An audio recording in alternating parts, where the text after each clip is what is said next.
Well, I would say the word that comes to mind is uprooting. You're taking a tree or a plant, whatever, however you want to say it, and you're replanting it every single time. And you have to now water it and groom it in a whole new environment and make sure it doesn't die. And as military spouses, we're being uprooted every single time. Our friends, our network, our family, the postman or woman that you see every day, all of your norms, and that takes such an emotional impact on people in general just to move. Like when I talk to civilians that are like, oh, I just moved, it was so hard on me. I was like, well, how long have you lived there? Oh, 12 years. I moved one time in my life, and they're just in shambles.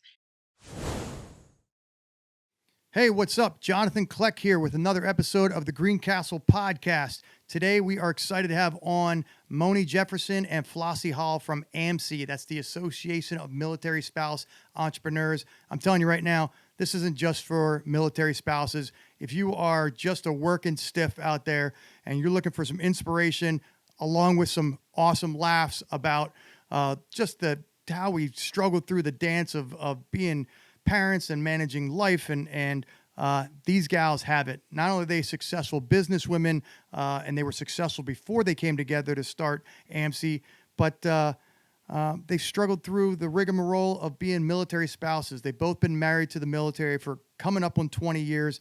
They've worried about their husbands on deployments. They both moved, I think, 15 times between the two of them, but yet they've been super successful in their business ventures. They have some really cool, hilarious stories. So whether you're a working mom or just anybody who's looking for a laugh and some inspiration on how you can get through the grind, this one's for you. I hope you stick around. This individuality stuff is a bunch of crap. There's a reason why. A master of innovation. The key to this growing is you. Any rational person would give up. I can't disagree with that. Make sure that we're not prisoners of our own experiences. You need a team of great people. Will not tolerate a loser. What they need is a common vision. Helping organizations win one veteran at a time. This is the Greencastle podcast. Hey, Moni, Flossie, thanks very much for joining us. I guess before we start, so we're a military-based organization. We everybody in our company is a veteran, so we're very big on the military environment. We appreciate having you guys on because of what you guys are doing, not only your experience as military spouses, but what you guys are doing to help the community. So I guess before we start, maybe a good spot to start with is just tell us a little bit about your journey and your background, and then how you came to form AMSE. Well, I'll go first. So I'm an active duty Navy spouse, and I spent a long time trying to become a doctor of all things. So like many military spouses, I spent 10 years going to college after college and state after state, getting educated in degrees. And then due to another deployment with 4 kids, realized that probably wasn't going to happen after applying to medical school. So I actually ended up starting an accidental business out of my home, which was my first company, Healthy Mama. And it was a meal prepping company, but I had never taken a business class. My degrees were in biology and psychology, but I had to make income, and I struggled trying to find a job with 2 degrees. So I was meal prepping out of my house, but that quickly turned into this massive operation, which I quickly turned into a commercial business that ended up doing 7 figures in revenue its first year, which I learned through the school of Google and the school of YouTube, like drinking from a fire hose pretty much. But I did everything you could possibly think of the wrong way 5 times before I figured out how to do it the right way. But I did have a tremendous amount of success in that business. And then my husband was, of course, restationed in true military fashion. And, you know, with a brick and mortar business, you can't actually pick up a production facility and take it with you. So we moved and relocated, and I closed that business down and went on to work nationally for some nonprofits and building incubators and accelerator programs and advocating for military spouse employment and unemployment. And then me and Moni were working together for one of those programs, and we kept advising these veteran programs on how to add military spouses to their existing veteran programs. And we kept getting asked these same things, like, as we served the spouse community, for the entrepreneurship, we want to add spouses to our entrepreneurship program. And we kept running into the same roadblocks. It doesn't fit. It wasn't the same thing. And we felt like spouses kind of needed special curriculum and special education and special resources, a special community that was just for spouses, as veterans are working on their second career and spouses are often working on their first, and also living an active duty lifestyle with special demands and needs. And spouses are also 94% women. So women tend to be in different types of businesses. So graphic design and creative and PR and freelancing and coaching and health businesses. So we decided to start AMSE as an exclusive space for military spouse entrepreneurs that was just a custom space. So instead of shoving them into a veteran box, we created a military spouse box pretty much. And there's a lot in there that you breezed over, like the fact that you were going to school to be a doctor because you started with a GED, right? Yeah. So I was a teenage mom, and in 9th grade, I dropped out to have a baby and got a GED and didn't start college again until I was 20. And I started at community college, which is why it was such a long, hard struggle to get to, those 2 bachelor's degrees and applying to medical school. It was a rough climb for me.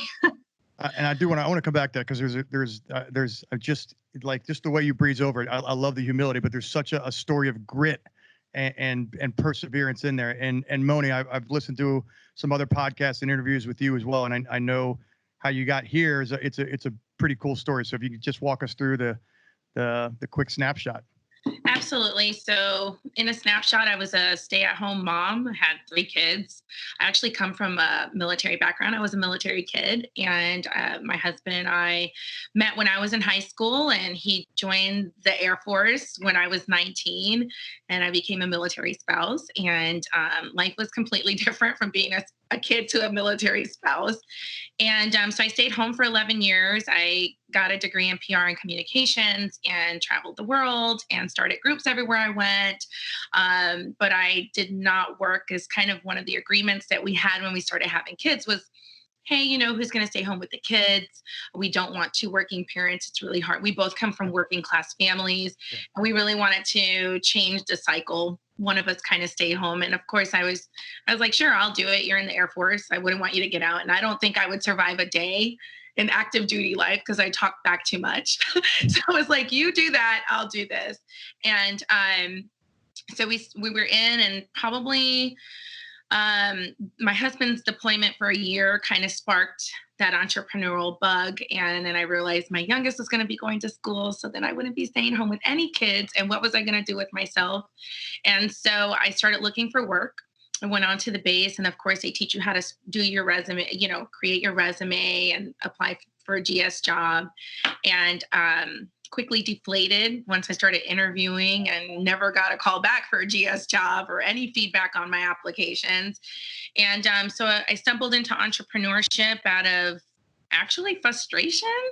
And I started like a small social media agency, and it scaled. And then I started a community and started working with other nonprofits and other military organizations. And that's how I met Flossie. And the rest is history in the making. I feel like you skipped over the most fascinating part of that, and that is that you fell in love with your husband when he served you at, or he took your order at Taco Bell. I don't know. Am I the only one that thinks that's? I was reading an interview with you, and for whatever reason, of all the accolades that we could throw at the both of you guys for all of your successes, that was the one that jumped out at me. Is that your husband was in college, your now husband was in college, and you fell in love when he took your order at Taco Bell. And is there any more American story than that? I think he took my order. I actually fell in love with him. Like, as I saw him, he had like this swag about he'd curve his hat a certain type of way. Yeah. And I walked in, I was like, ooh, what is happening? Yeah, chalupa. I was like, he took my order before I left. I said, here's my number, and the rest is history. When I think of swagger, I think of standing behind the Taco Bell cash register Just You know, what dropping he wanted lines. to add is that he had a pager. He's like, I gave him my pager number. Like, that's one thing Oh, yeah. sure he says, like, I didn't give him my home number. I gave him my pager number. I'm like, Oh, that's total swagger. And for the millennials that are listening today, if you just Google pager, you'll find out that before you gave somebody, your Snapchat name, that's what true players did, is drop a pager number on a girl you're interested in. Yeah. oh my gosh. Yes. All right. So, we'll go. I want to dig a little bit more into the stories, because I think it's fascinating that your experiences as military spouses, as entrepreneurs, has led to where you are today, which is now helping other military spouses, as you said, Flossie, not make every mistake in the book 5 times, maybe just once or twice. But I mean, there's a value in learning from mistakes, right? But so bring us up to speed then a little bit about AMSE and what it is and what you do, and then we'll dig a little bit deeper into it. Absolutely. So we officially launched November 19th. We opened a digital membership for military spouses to have a place to go on and learn to develop their business. Scale. I'm sorry, this is November of 19? 19, yes. Okay, so 6 months. Like, I mean, why not? Because the economy is booming, right? And then well, we were actually just before the world came to a halt. I like to say we were ahead of the belt, because we were already doing everything online. We were just amplifying it and telling others, like, hey, this is how you can do it more efficiently. So we launched a digital platform. Everything we do is virtual. Our membership now is a little over 900. So we're really proud of that we are reaching and impacting and supporting and helping other military spouses who would just be Googling every day alone. We not only build community and connections globally, we have spouses all across the world connecting, but we also help them, develop their business plans. We have business models that take them in little snapshot pieces on beginning to end of how to create a business and go to market, how to scale it. And we have the community. We bring in experts for masterclasses every single month, like HubSpot and LinkedIn and Amazon and USAA. And they're coming in and they're mentoring, and they are sharing their expertise with these spouses who maybe in general would not have ever been able to connect with them. So because you're getting a lot of one-on-one time with them. So we have the masterclass and a co-working space, and we have group coaching that helps the spouse. And it's a very tight-knit community.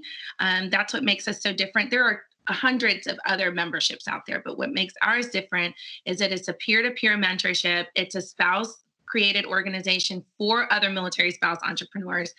And you want to do business with other people that understand your journey. Our journey as military spouses are so unique when you add the entrepreneurship into it. Flossie, did I miss anything? No, I mean, we've built custom curriculum for the spouses. So Moni and I've built something called Building Your Business the AMSE Way.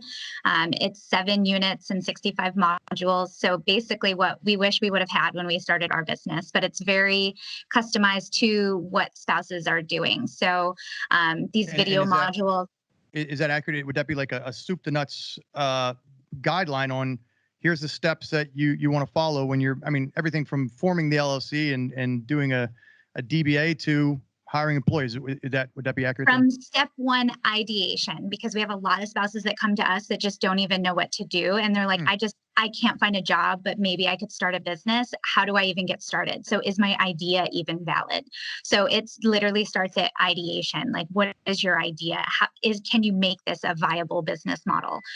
So step 1 is literally ideation. And we walk them all the way through PCS proofing their business, because they have to build a business that has to move and relocate with them.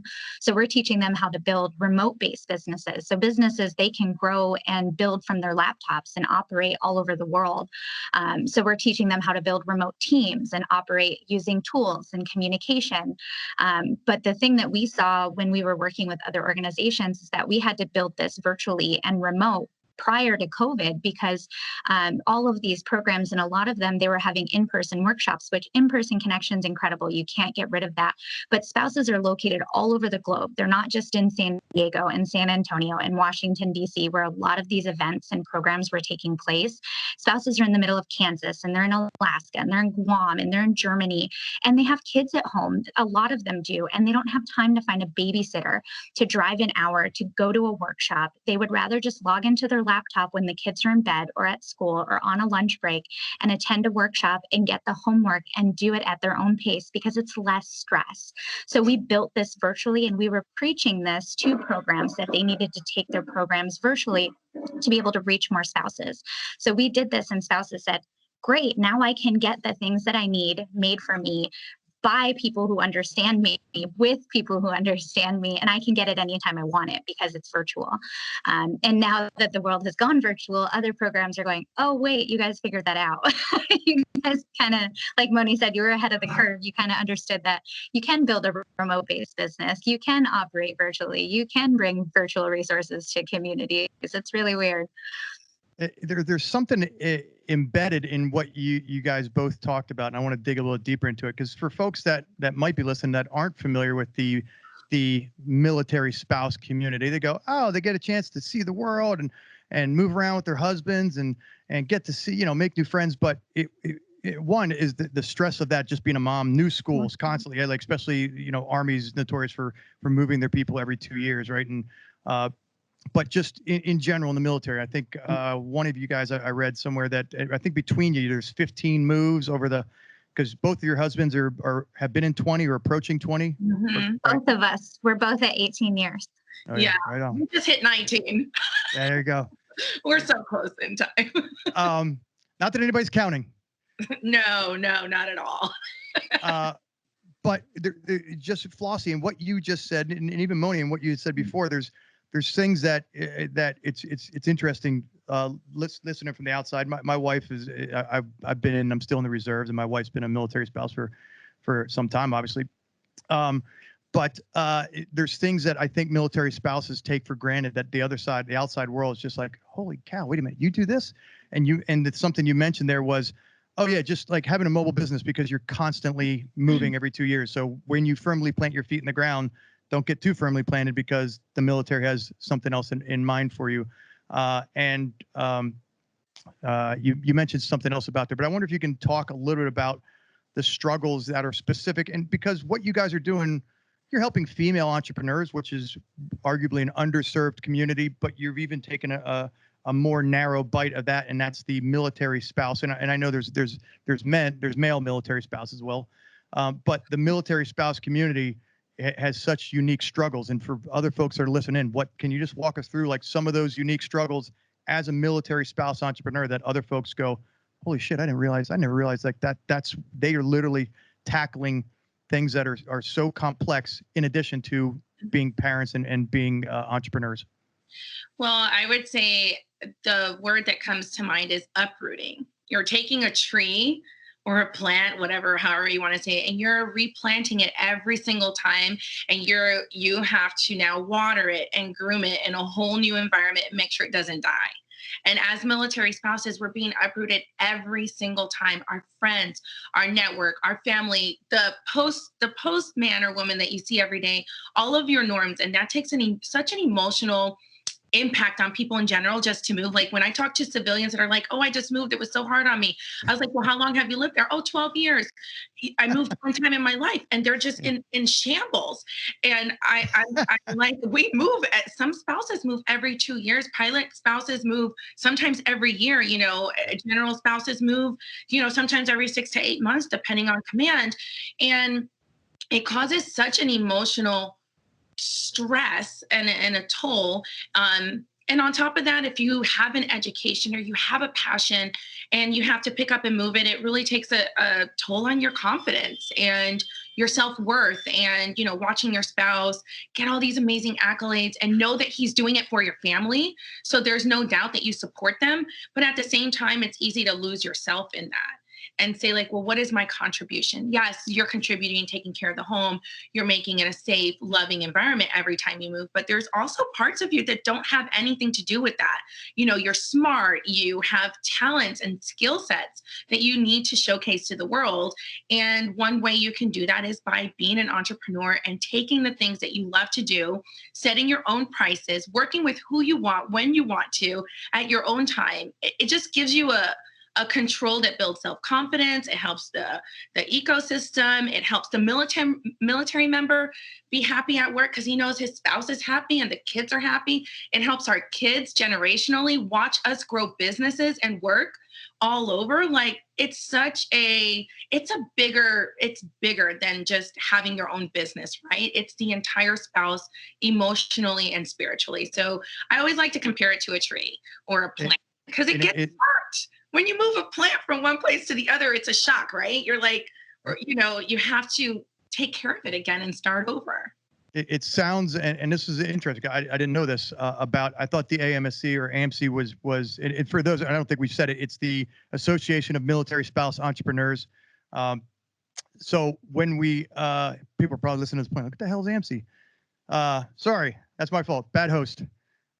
So AMSE, as I understood it helped military spouse entrepreneurs that, hey, I have an idea, help me. Here's how you can help me grow. But really, it sounds like. And it goes back to something else I heard in another interview you talked about. You are helping give people options other than folks who say, I want to have a sense of purpose other than just being the title of military spouse. I want to contribute.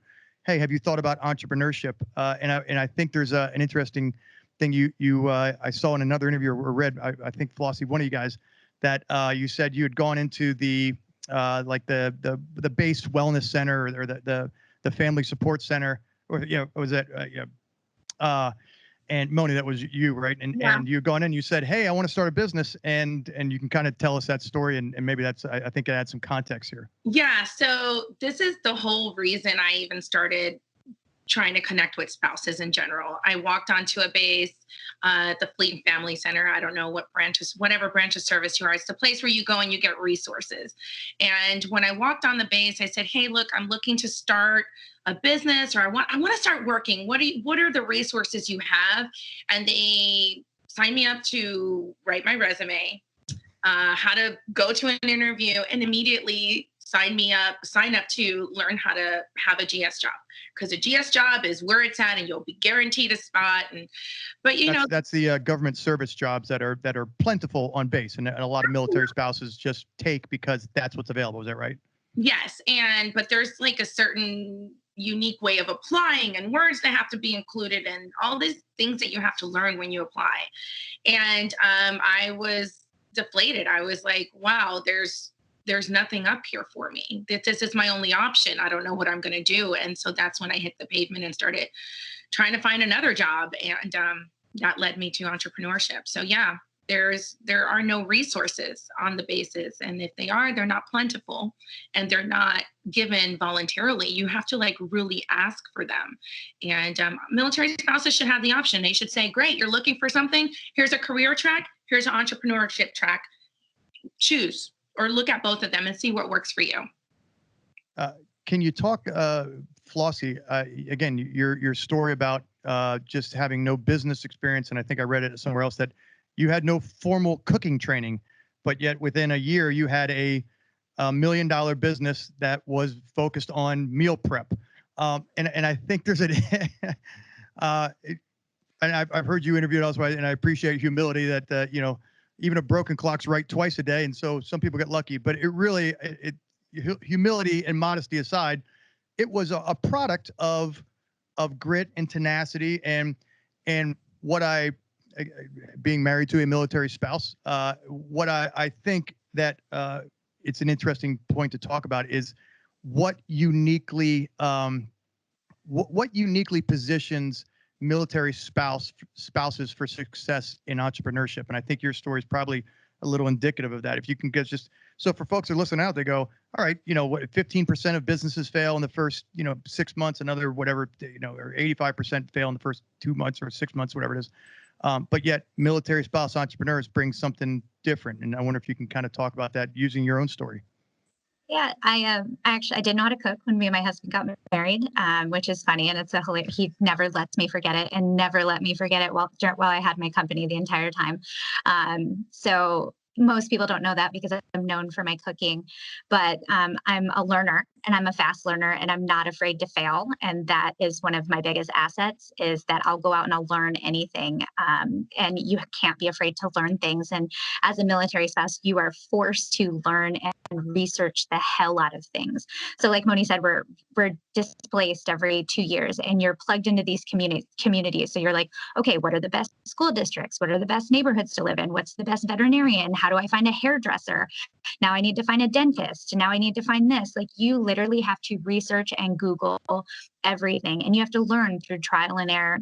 And then basically it sets you up for these skills that it builds grit and ingenuity to learn how to curve and swerve, because you have things thrown at you in military life, just like in entrepreneurship, that you can't control. Like entrepreneurship, there's nothing you can control about entrepreneurship. It's hard. You can't predict anything, and something's going to go wrong, something's going to break. There's uncontrolled circumstances every day, but you have to get up and go, what went right, what went wrong, and how can I move forward? Just like in military life, okay, we're moving again. Okay, my spouse is leaving again. Okay, the kids need this paperwork. Okay, we screwed this up. Okay, we have to fly back home because something happened, or whatever it is. You're constantly like, you're on the edge of your seat, and I feel like you live in this like high stress zone as a military spouse, and that's kind of what entrepreneurship is. So I felt like it was like a very easy transition for me to just immediately go. I have the same notebook from when I started my first company. It's a single subject notebook. On the first page, it's name of my business. Second is how to build a website. It's, what recipes am I going to sell? How to price my services, competitors, like literally page by page. I went on Google and Googled everything I possibly could. But like Moni said, we are building specific types of businesses. And I didn't know that in the beginning. And I didn't have people that I knew who ran businesses. I had to go figure out that there was a SCORE chapter in my neighborhood. And because I went to the base and they were like, I have nothing for you. There's nothing that you can do. But I had to dig into what I say. I was very blessed because I was in San Diego, which is a big business community and a big startup community. And I don't think I would have had success if I wasn't in San Diego. But I instantly found my people and was like, oh, I'll go to this networking event. I'll go to this business meeting. I'll go to this workshop.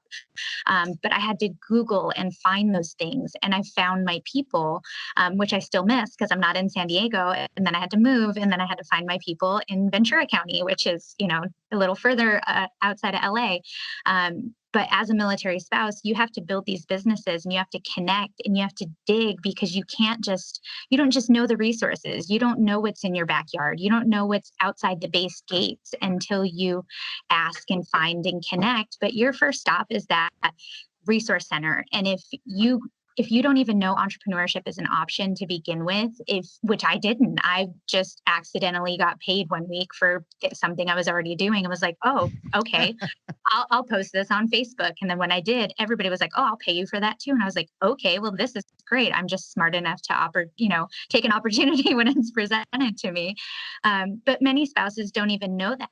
So by me and Moni, presenting this opportunity as an option now on military bases with a guide that we have coming out with Stars and Stripes next month, by them walking in and having an official military spouse entrepreneurship guide that walks them through why is entrepreneurship an option.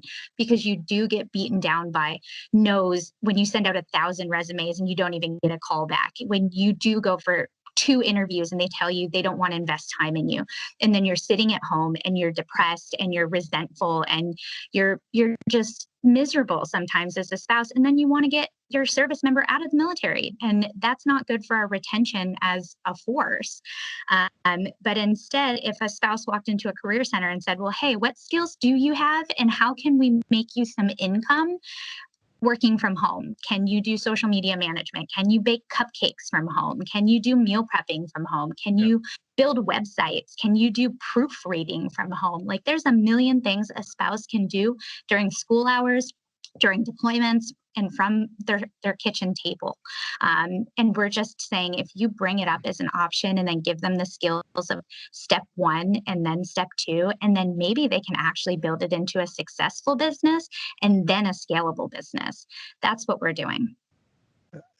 For any military fiancés, future military spouses that were listening, and what they caught from that is that military spouse life is dreadful and constantly on the edge of your seat. We just want to clarify that it's also rewarding, maybe sometimes. It is. We love being spouses. We love it. I mean, we love serving our country just like our spouses do. And me and Moni talk about it. Kidding. We don't know what we're going to do when we're not military spouses. I'm sure. Yeah, a little bit. I'm sure you'll find a way to enjoy the not having Uncle Sam dictate your every move anymore. So you and damned if I didn't forget. All jokes always run me off to the side, but so I'm curious if you have any really cool success stories. You put proofreading and baking cupcakes. I'm curious if and 900 members now. Do you guys have any really outstanding? I know you only started officially 6 months ago or 7 months ago. Any really cool stories that stand out from amongst your members or folks that have just skyrocketed? Well, we've had business members. We've had members win pitch competitions. We've had members land grants. We've had members actually get an LLC and get started as people who came to us and their initial applications said, I'm in ideation. And we checked with them most recently after 6 months, and they have a website and a business and an LLC. And I think it's not so much of, hey, I was just doing this small at home and now I'm making millions of dollars. It's more the spouses that came to us that felt lost and didn't know what to do, and now they're doing it. And I think those are more of the success stories to us than the ones that are scaling the big businesses, which we have those, and there's lots of resources out there. But our goal is to take those spouses who just feel beat down and lost and don't know what to do and don't know how to do this thing, and came in with just, kind of a business or just a Facebook page or just an Etsy shop or just an idea. And now they're like thriving and they're growing and they have fire and they're getting traction and they're getting sales and their revenues going up. And I think those are the biggest success stories to us. And we're only, like you said, 7 months into this thing, and we have some pretty big plans for what we plan to do. and winning. Just for them to feel good about charging for the work that they're doing. A lot of our spouses were doing the work that they're doing for free because they didn't have the confidence to say, my work is valuable and this is my fee, and to have that confidence. So I will say that's a huge, when I hear that, I'm always so happy, because half of the struggle is the confidence. And if you have the community cheering you on, doing that, ooh, ooh, ooh, in the back, like, you can do it. We've been there. You got this. Reassuring. So you guys are like the Arsenio Hall. I know. I was trying to find a name. I'm dating myself. Yeah, but me too. So again, not to put words in your mouth, but we talked about the fact that entrepreneurs in general across the board have an 85, or I'm making up numbers here, but I don't know. I don't know if anybody's verifying, listening. It's going, oh, that's 76. What a liar. There's a very high failure rate in entrepreneurs in general. And it sounds like one of the successes is that we're just beating the odds. We're helping military spouse entrepreneurs simply beat the odds and still be in business 6 months later and a year later and be, Flossie, you said, having sales, making revenue, all fairly arguably good parts of a business to have, right? Yeah, one of the things we say is that our program is different. It's not traditional business programs like you would learn at the SBA. That's how do you go take out a business loan, start a brick and mortar, build a business plan, and build this big scalable business. It's not a traditional entrepreneurship program where you're building scalable technology, going after VC funds. These spouses are literally just looking for income to pay for soccer lessons and groceries and to find a purpose and a career and a passion and something they can do for a few hours a day, several days a week, that they can't find a job, they can't find employment, they don't have a career, but they have degrees and they're educated and they're smart and they're passionate. So how do we take the things that you're doing and turn it into something you can do on your own terms? And then if you really like what you're doing and you're bringing in enough income for your family to help support and financially contribute, now let's turn it into a solid business and a scalable business. So what we're doing is not your traditional entrepreneurial program or your traditional, what you would see when you go in and say, what's this successful business look like to you?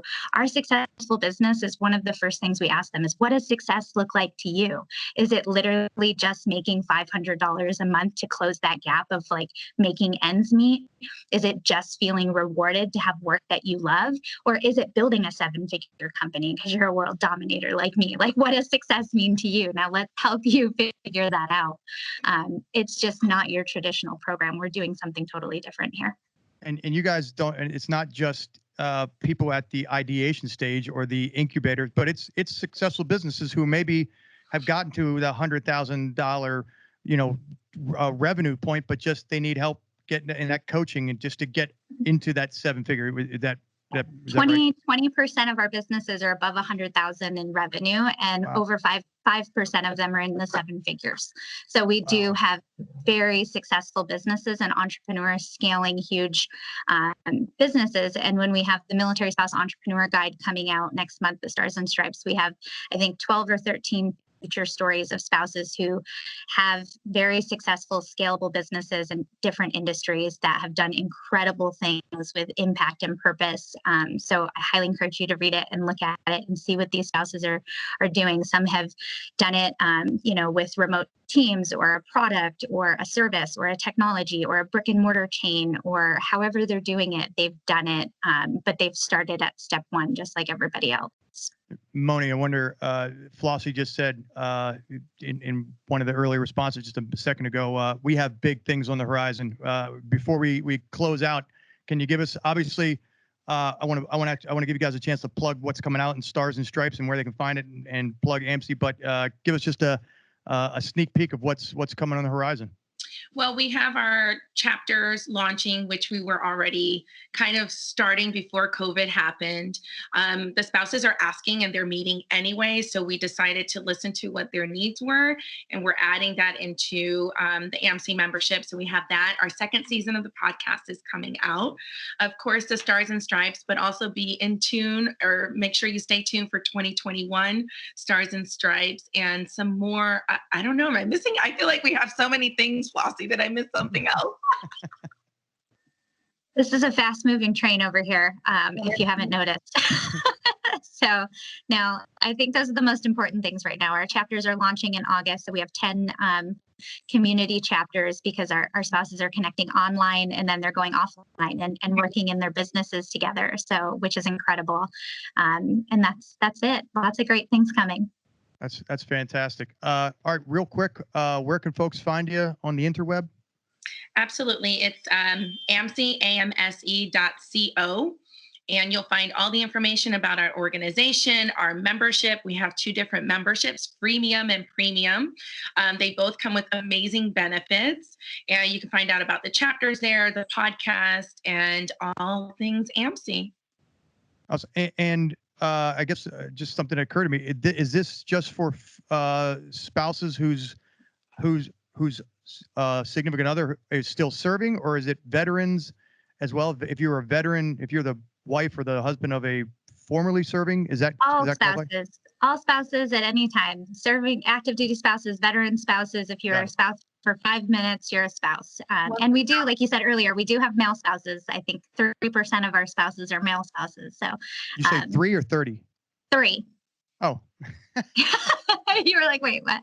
3% of our spouses are male spouses. So we are always very careful that we are very neutral. We don't say husbands, we say spouses, because we have some incredible male spouses that are building some incredible businesses too, over here at AMSE. So all spouses, come one, come all. Yeah, Awesome. once a spouse, always a spouse. That's what we say. Like, you are welcomed. Awesome. Well, hey, thank you guys very much for spending time with us, and thanks for what you're doing for a well-deserved but underserved community. On behalf of my wife and everybody, all the other military spouses, the aspiring entrepreneurs out there, thanks for what you guys are doing. Thanks for having us. Thank you. Thanks for tuning in to another episode of the Greencastle podcast. Please be sure to give us a like, a thumbs up, a share. You can find us at greencastleconsulting.com/podcast or on all the major podcast channels and the social media channels, including our YouTube channel. Thanks very much. We'll see you on the next episode.